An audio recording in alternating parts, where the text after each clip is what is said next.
Bonjour Ilana, bonjour à toutes et à tous.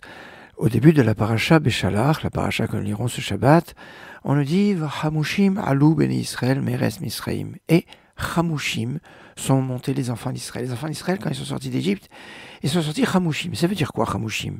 Eh bien, on a l'habitude de donner deux explications.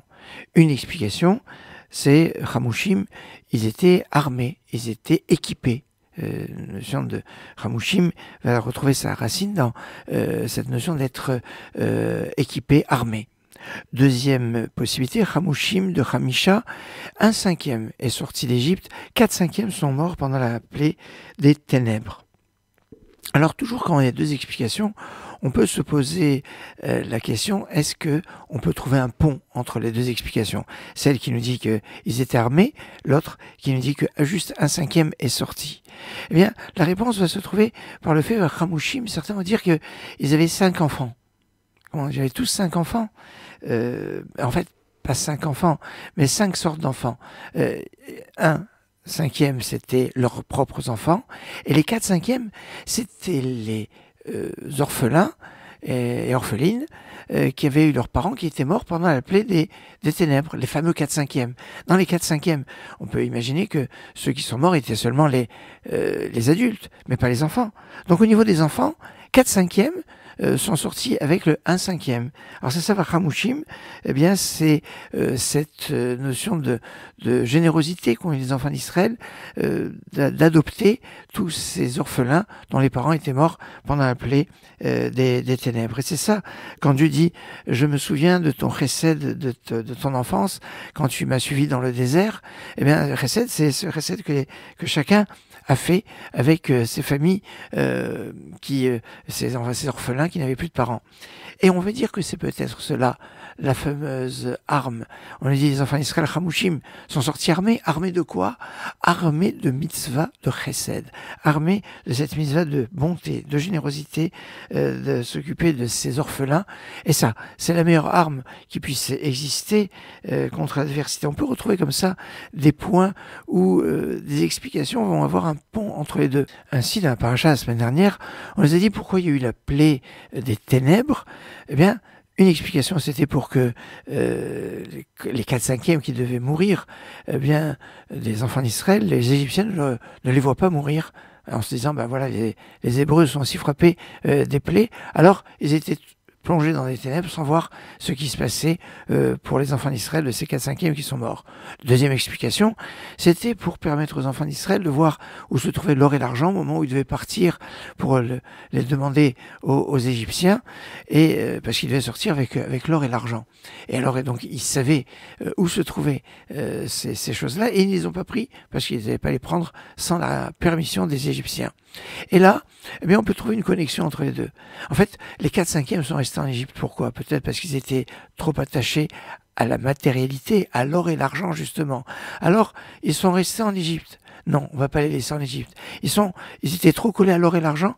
Eh bien, on va faire sortir l'or et l'argent en considérant que, un peu au niveau mystique, ceux qui sont morts se sont réincarnés quelque part dans l'or et l'argent. Et donc, à travers le fait de faire sortir l'or et l'argent, c'était faire sortir les 4/5 qui ne devaient pas sortir autrement, qui devaient mourir en Égypte, qui sont morts en Égypte, mais qu'on a retrouvés dans l'or et l'argent et qui sont sortis à travers l'or et l'argent. Et comme ça, on a une connexion entre ces deux explications de l'or et l'argent qui est sorti d'Égypte et la mort des 4/5 des Hébreux qui ne devaient pas sortir, alors qui finalement sont sortis, mais sous une forme un peu différente que leurs frères qui, eux, croyaient dans cette sortie d'Égypte. On voit ici une leçon intéressante sur les connexions qui peuvent exister entre les explications, une explication un peu dur, je le conçois, de cet attachement à la matérialité qui fait qu'on s'identifie après à cette matérialité, à cet or et cet argent.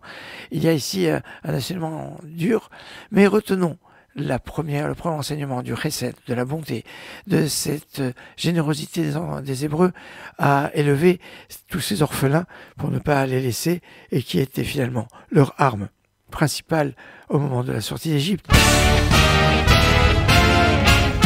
יחד יחד, יחד כולו, כולו קדושו, לכו ישלשו.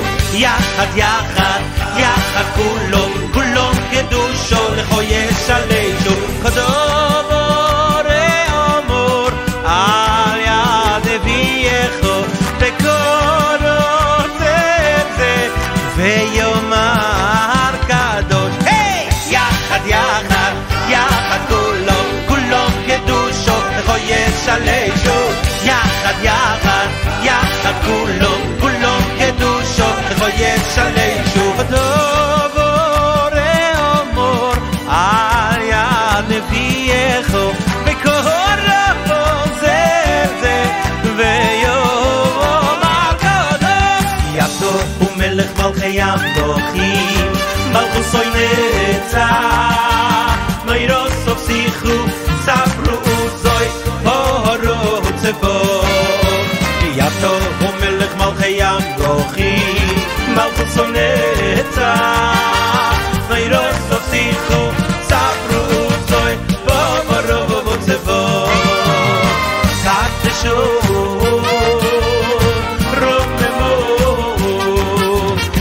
שיר ושבח תוי כבדי לא סטיפר תוי קדשו רוממו רום שיר ושבח תוי כבדי לא סטיפר תוי כי יחתו הוא מלך מלכי המלכים מלכוסו נצח מיירוסו שיחו ספרו זוי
אשרינו שיש לנו חוסן כזה אשרינו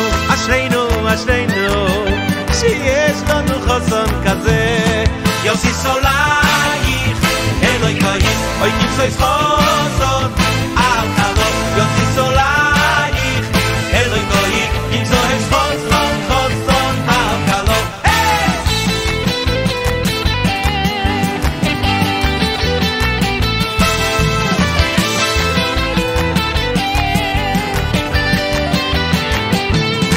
יוסי סולייך אלוהי כהים נמצא חוסן על כלום יוסי סולייך אלוהי כהים נמצא חוסן על כלום אשרינו שיש לנו חוסן כזה אשרינו שיש לנו חוסן כזה יוסי סולייך אלוהי כהים נמצא חוסן על כלום יוסי סולייך אלוהי כהים נמצא חוסן על כלום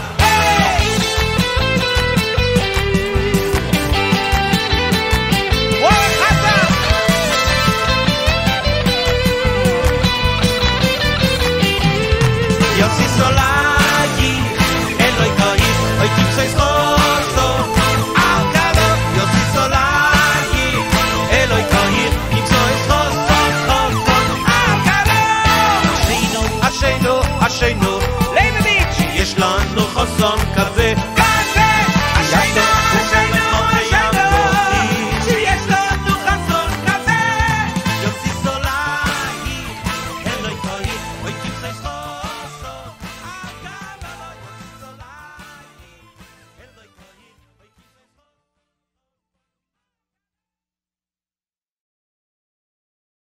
Excellente journée.